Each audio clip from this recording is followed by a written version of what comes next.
Institute of South Africa's Peace Education Working Group is to focus on the issue of education for peaceful relationships. In the face of escalating school-based violence and community violence, this get-together will provide a forum to deliberate promising and effective approaches in peace education that can address growing social ills. On the line now, I have Dr. Sylvester Maphosa. Dr. Maphosa, thank you so much for making the time to join us. Let's first get an understanding. What is peace education and what is the social challenge that it is seeking to respond to? Good afternoon. Peace education, these are efforts which seek to address issues around negative peace, to transform our communities into a culture of peace. Violence is an option, and while conflict is a part of life, there are other ways, non-violent ways of addressing the conflict that we see.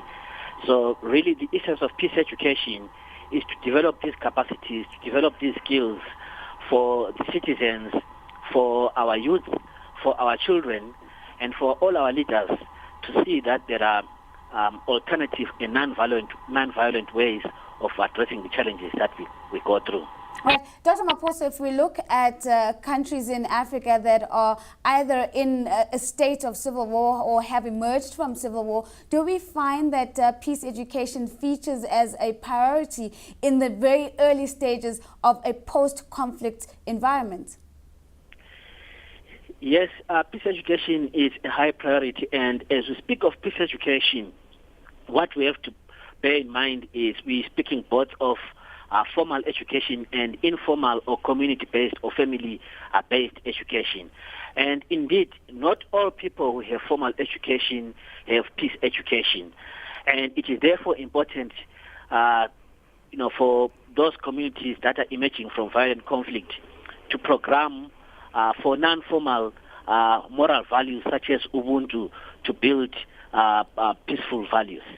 Let's look at the push to create sustained and lasting peace, to really see a country move from a state of fragility to a state of stability. What happens after the peace agreement has been signed? Once a peace agreement has been signed, a forum is ushered where a number of actors come in to facilitate and strengthen the peace-building process. And when we speak of the peace-building process, this entails all the human security elements, including the environmental, health, education, economic, social dimensions, reconciliation. All these issues need to be addressed. And from a multidimensional and integrated peace-building systemic approach, where we have a different stakeholders, different actors addressing all these issues that together make up a peaceful community. Dr. Maphosa, what is the relationship between peace education and economic recovery? They are related, though different.